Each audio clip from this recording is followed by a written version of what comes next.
Games as art. I've seen this brought up a couple of times, and a lot of the people that are pro Gamergate don't want to get involved with this because they understand where the logic goes. If games are an art form, then it can be criticized as an art form, which is the basic logic.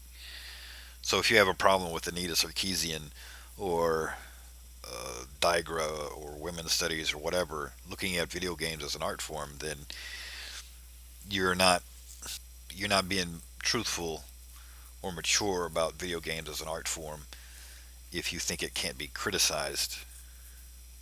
The thing about it is that anything can be criticized because video games have been criticized for decades now. Violence, sexuality. Video games have been criticized before. We've had critics before. It's not anything new.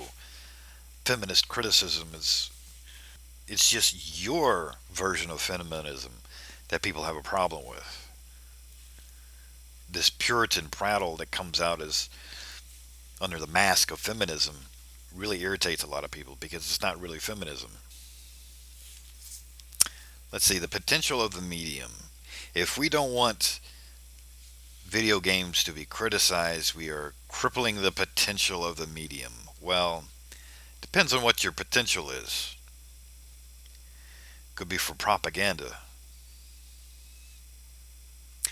See, the thing about it is let's compare it to the film industry. Back in the silent era, when Joseph Stalin was the leader of the Soviet Union, he realized the impact that movies had on the general audience. And so what he was doing back in the Soviet Union was that he would make historical biopics about the revolution. He wasn't actually a part of the Bolshevik Revolution of 1917. He came in later. But all the historical movies presented Joseph Stalin as if he was there to introduce within the audience the concept of Stalin being the great glorious leader alongside Vladimir Lenin. Later versions of the Soviet era movies would show only Joseph Stalin and just completely drop out Lenin. Total revisionist history within the Soviet Union.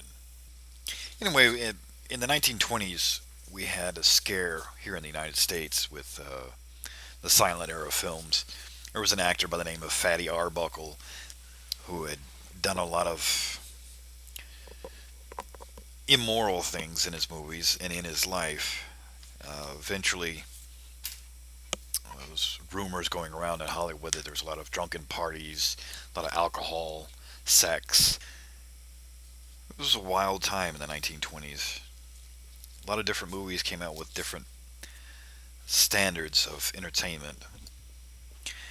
And a lot of people said, well, we need to do something about this. And we had right wing censorship.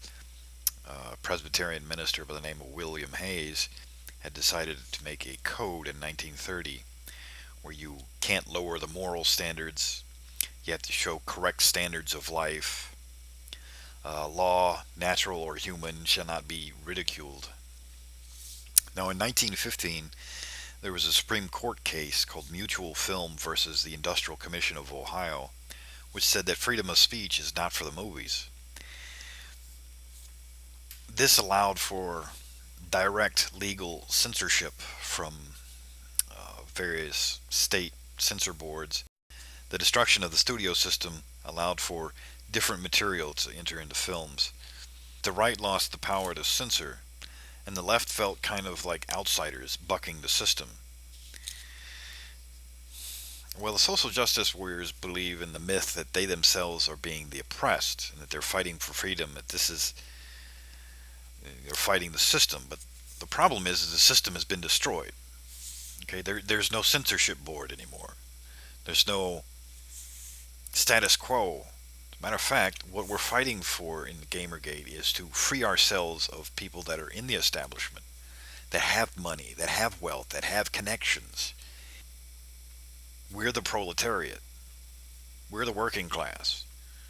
And you're throwing off the chains of a small social clique that has confused itself into thinking that it's somehow the oppressed. Like, you can't be the oppressed. You're the 1%. You're the people with hedge funds. You can't possibly conceive of us, Gamergate, as somehow the oppressors. This is absurd. But they keep telling themselves that they're fighting for freedom. But this time the enemy isn't the establishment, the enemy is the general public, which is leaning to left wing censorship.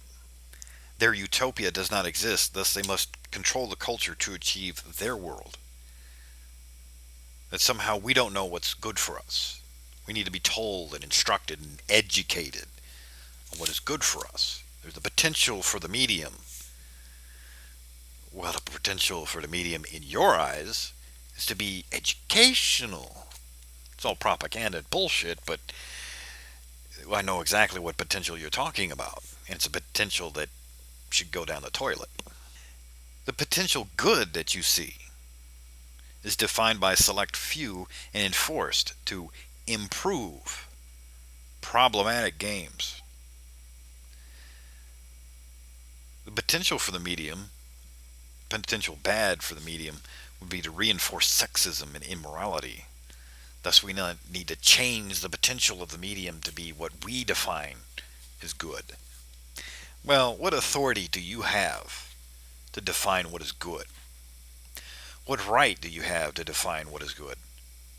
What right do you have to make me conform to your opinion of morality? The current system allows for social justice to even exist. But you need to learn how to live with people of different ideologies and different moral codes. There's criticism within the films, but you don't see the film critic trying to shame Hollywood into creating content specifically for one type of ideology. Hollywood's too big at this point, and nobody controls the media in such a way that they can try and shame Hollywood into making only left-wing flavored movies.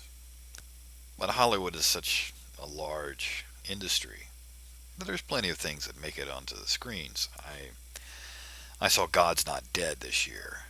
It's very much a religious theme that argues about the existence of God.